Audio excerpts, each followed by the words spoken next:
കാന്തമാണ്. നമുക്ക് ആദ്യം മാഡത്തെ സ്വാഗതം ചെയ്യാം. നമസ്കാരം.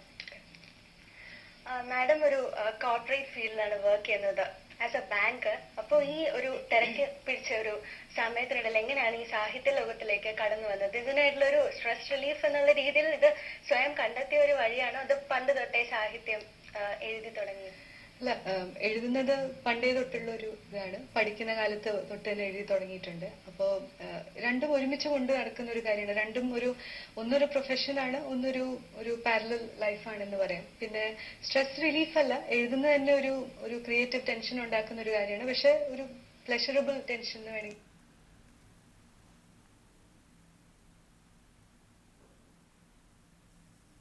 പറയാം. പിന്നെ സമയം എന്ന് വെച്ചാൽ നമുക്ക് അത്രയധികം ചെയ്യാൻ ആഗ്രഹമുള്ള കാര്യങ്ങൾ ചെയ്യാൻ നമുക്ക് സമയം സ്വയം ഉണ്ടാവും. എഴുതിയേ പറ്റൂ എന്നുള്ള ഒരു പോയിന്റ് എത്തുമ്പോഴാണ് നമ്മൾ എഴുതുന്നത്. അപ്പൊ അതിന് ശരിയാണ്, സമയം പോവാറുണ്ട് അതിന് വേണ്ടിയിട്ട്. എന്നാലും അതൊരു സമയം കണ്ടെത്തല്ല, നമ്മളെ തന്നെ അത് അന്വേഷിച്ച് വരുന്ന പോലെയാണ് പലപ്പോഴും ഉണ്ടാവാറുള്ളത്. എന്താണ് ഇന്ത്യൻ ഇംഗ്ലീഷ് റൈറ്റിംഗിലുള്ള ഒരു പ്രത്യേകത? ഇന്ത്യൻ ഇംഗ്ലീഷ് എന്ന് പറഞ്ഞാൽ ഇപ്പൊ ദിവ്യ പറഞ്ഞ ആ യൂസേജ് തന്നെ, അതായത് ഇന്ത്യൻ ഇംഗ്ലീഷ് എന്ന് പറയുമ്പോൾ അത് തന്നെ ഇപ്പൊ ഒരു ഭാഷ അല്ലെങ്കിൽ ഒരു സബ് ഡയലക്ട് പോലെ ഇംഗ്ലീഷിന്റെ അങ്ങനെ തന്നെ ആ സ്റ്റേച്ചറിലേക്ക് വന്നു കഴിഞ്ഞു. ബോത്ത് സംസാരിക്കുന്ന ഭാഷയായിട്ടും പിന്നെ ലിറ്ററേച്ചർ എന്നുള്ള രീതിയിലും ഇന്ത്യൻ ഇംഗ്ലീഷ് എന്ന് പറഞ്ഞാൽ ഒരു ലോകത്തിൽ തന്നെ അതിൻ്റെതായിട്ടുള്ള ഒരു സ്ട്രോങ് ആയിട്ട് ഒരു സ്റ്റേച്ചർ ഉള്ള ഒരു ബോഡി ഓഫ് ലിറ്ററേച്ചർ ആണ്. ധാരാളം ഇന്ത്യൻ റൈറ്റേഴ്സ് ഇപ്പോൾ വേൾഡ് സ്റ്റേജിൽ തന്നെ എല്ലാവർക്കും അറിയുന്ന രീതിയിലുള്ള ധാരാളം റൈറ്റേഴ്സ് ഉണ്ട്. പിന്നെ ഇന്ത്യ മുഴുവനും ഒരുവിധം സംസാരിക്കുകയും മനസ്സിലാക്കുകയും ചെയ്യുന്ന ഭാഷയാണ് ഇംഗ്ലീഷ്. അപ്പൊ എഴുതുമ്പോൾ ആ ഭാഷയിൽ എഴുതുമ്പോൾ നമുക്ക് ഒരുവിധം എല്ലായിടത്തും വായനക്കാര് ഉണ്ടാവാൻ സാധ്യതയുണ്ട്. അപ്പൊ അങ്ങനെ ഒരു അഡ്വാൻറ്റേജ് ഉണ്ട് ഇംഗ്ലീഷിന്.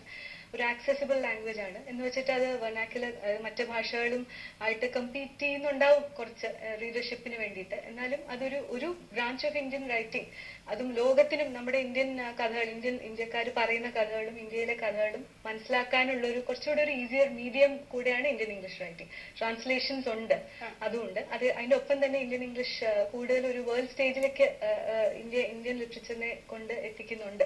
That's already happening.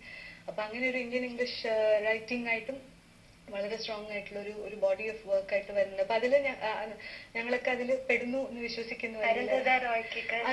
അതെ, അവരാണ് കോഴ്സ് അരുന്ധതി റോയ്. അതൊരു വലിയൊരു എൻട്രി, വളരെ ഒരു ഡ്രാമാറ്റിക് ആയിട്ടുള്ള ഒരു ഇവന്റ് ആയിരുന്നു. അതിനു മുമ്പും വളരെ ഫേമസ് ആയിട്ടുള്ള റെസ്പെക്റ്റഡ് ആയിട്ടുള്ള ഇന്ത്യൻ ബഹുമാനിക്കപ്പെടുന്ന ഇന്ത്യൻ റൈറ്റേഴ്സ് ഉണ്ട്. പാർക്കെ നാരായണൻ ആണെങ്കിലും ടാഗോർ തുടക്കത്തിൽ തന്നെ നമുക്ക് അങ്ങനെയുണ്ട്. പക്ഷെ ഈ ഒരു കുറച്ച് കൊല്ലമായിട്ട് അതൊരു കൂടുതൽ എനർജിയോടെ അതൊരു സ്ട്രോങ് ആയിട്ട് ഇപ്പൊ ഒരു മൂവ്മെന്റ് എന്ന് പറയാം. ആ ഒരു ജോണർ ഓഫ് റൈറ്റിംഗ്. അതിൽ തന്നെ പലതരം ഇന്ത്യൻ ഇംഗ്ലീഷ്, കൊളോക്കിയൽ ഇംഗ്ലീഷ് വരെ, അതായത് ഇപ്പൊ SMS ആൾക്കാർ നോവൽ എഴുതുന്നുണ്ട്, കവിതകൾ എഴുതുന്നുണ്ട്. നമ്മുടെ ആ ഭാഷയെ നമ്മൾ നമ്മുടെ സ്വന്തം ആക്കി.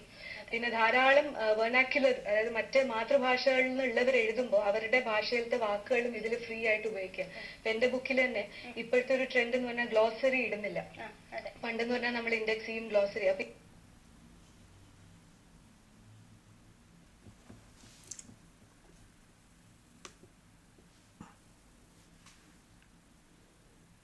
പോയിന്റിലെത്തുക. അപ്പൊ അങ്ങനെ ഒരു നല്ലൊരു ഇതാണെന്നാണ് എന്റെ അഭിപ്രായം. അങ്ങനെ ഒരു ഇന്ത്യൻ ഇംഗ്ലീഷ് റൈറ്റിംഗ് ഇത്ര സ്ട്രോങ് ആയിട്ട് ഇപ്പൊ വരുന്നോണ്ട് വെർനാക്കുലർ, അപ്പൊ ട്രാൻസ്ലേഷൻസിനും ഒക്കെ കൂടുതൽ അതിനുള്ളൊരു സ്പേസും കിട്ടുന്നുണ്ട് അങ്ങനെ വരുമ്പോൾ.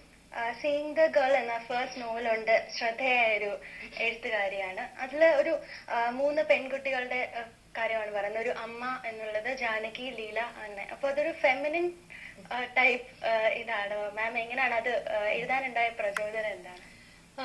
അതില് 3, അതായത് ഞാൻ അതിനൊരു ഓൾമോസ്റ്റ് ഒരു സർക്കുലർ കൺസ്ട്രക്ഷൻ ആയിട്ടാണ് കാണുന്നത്. 3 സ്ത്രീകൾ അതിലുണ്ട്. വളരെ പ്രധാനമായിട്ടുള്ള വോയിസസ് ആണ്. ഞാൻ ക്യാരക്ടേഴ്സ് ആണ്, പക്ഷെ അതിലും കൂടുതൽ അവരുടെ ശബ്ദത്തിലാണ് ഈ കഥ വരുന്നത്, ഈ നെറേറ്റീവ് വരുന്നത്. പക്ഷെ അതിൽ വേറെയും സ്ത്രീകളുണ്ട്, മെയിൽ ക്യാരക്ടേഴ്സ് ഉണ്ട്. പിന്നെ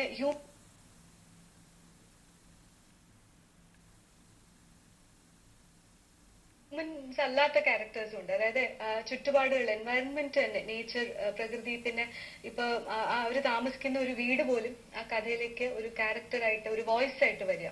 അപ്പൊ അങ്ങനെയാണ്. പക്ഷെ യെസ്, അതിലൊരു ഫെമിനിൻ വോയിസിലാണ് കൂടുതലും കഥ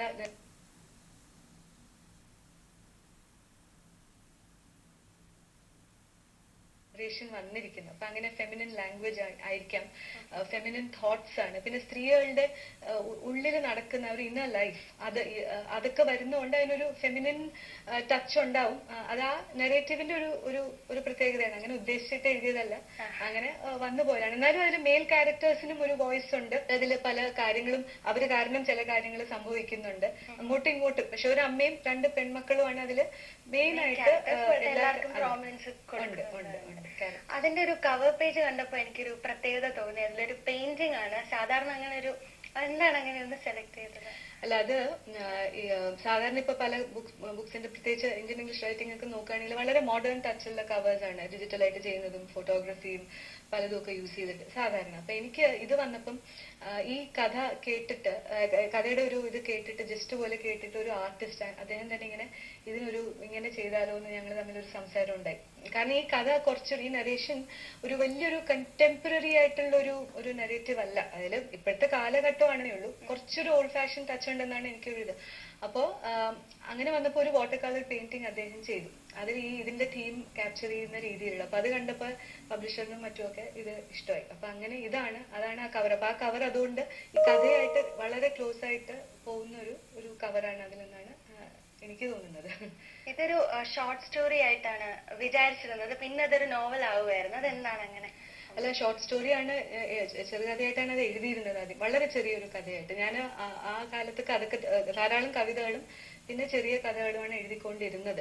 അതിൽ ഒരു കാരണം എന്ന് പറഞ്ഞാൽ എഴുതാനുള്ള സമയക്കുറവും കൂടെ ഉണ്ട്. അപ്പൊ പെട്ടെന്ന് എഴുതി തീർക്കാൻ പറ്റുന്ന ഫോർമാറ്റ്സ് ആണ്. അതിലും കൂടുതൽ എന്റെ ഒരു ശൈലി എന്ന് പറഞ്ഞാൽ പെട്ടെന്ന് ഒരുവിധം പറഞ്ഞിട്ട് മുഴുവനും പറയാതെ അങ്ങോട്ട് വിട്ട് കളയാന്നുള്ള ഒരു എൻഡ് ചെയ്യുന്ന സ്റ്റൈൽ എനിക്കുണ്ട്. അപ്പൊ അങ്ങനെ ഷോർട്ട് സ്റ്റോറിയാണ് ആയിരുന്നു ഇഷ്ടം. അപ്പൊ അങ്ങനെ എഴുതി വന്നപ്പോ ഇതിലെ ചില കഥകൾ വായിച്ചിട്ട് ഇവിടെ മറ്റേ ഗ്രാൻഡ പബ്ലിക്കേഷൻസ് അവരുടെ ഒരു ആന്തോളജിയിൽ ഒരു സ്റ്റോറി വന്നിരുന്നു എന്റെ ന്യൂ റൈറ്റിംഗ് സീരീസിൽ. അപ്പൊ ആ കോണ്ടെക്സ്റ്റിൽ വേറെ ഇങ്ങനെ വായിച്ചു പറഞ്ഞു എന്തുകൊണ്ടാണ് ഇങ്ങനെ